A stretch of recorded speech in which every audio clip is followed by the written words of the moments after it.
অপৰাধীৰ ৰম্যভূমিত পৰিণত হৈছে নেকি ৰঙিয়া?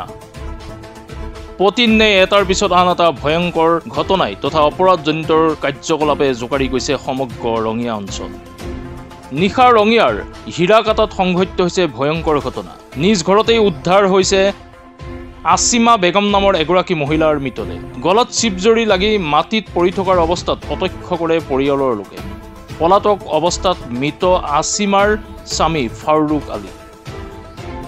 বিগত 10 বছৰৰ পূৰ্বে বিয়া হৈছিল আসিমা আৰু আসিমাৰ আছে 2টি কণমানি সন্তান। মৃত আসিমাৰ পৰিয়ালৰ সন্দেহ এয়া এক পৰিকল্পিত হত্যাকাণ্ড। পৰিয়ালৰ মতে দীৰ্ঘদিনে 2 স্বামী-স্ত্ৰীৰ মাজত চলি আছিল পাৰিবাৰিক কন্দল, যাৰ বাবে আজি এনেধৰণৰ ঘটনাৰ সংঘটিত হোৱাৰ বুলি সন্দেহ কৰিছে আসিমাৰ পৰিয়ালে। বৰ্তমান ৰঙিয়া আৰক্ষী থানাৰ মৰ্গত ৰখা হৈছে আসিমাৰ মৃতদেহ।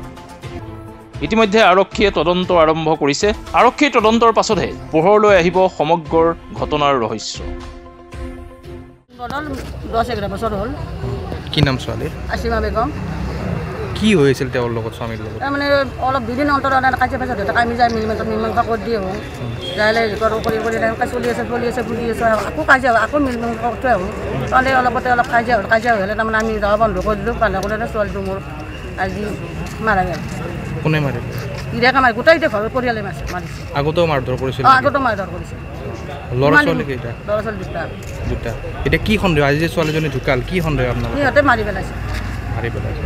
আলাই থৈ দিছে। আলাই থৈ দিছে? আলাই থৈ দি ৰছীডাল কাটি দিছে। তেখেতৰ স্বামী ক'ত গ'ল? পলাইছে। কি নাম তেখেতৰ? ফাৰুক আলী। সিহঁতক উচিত শাস্তি দিব লাগে। এতিয়া আপোনালোকে কি বিচাৰে? আমি উচিত শাস্তি দিব লাগে আৰু ন্যায় বিচাৰ লাগে আমাক, যাতে আৰু সেনেকুৱা ভৱিষ্যত নকৰে।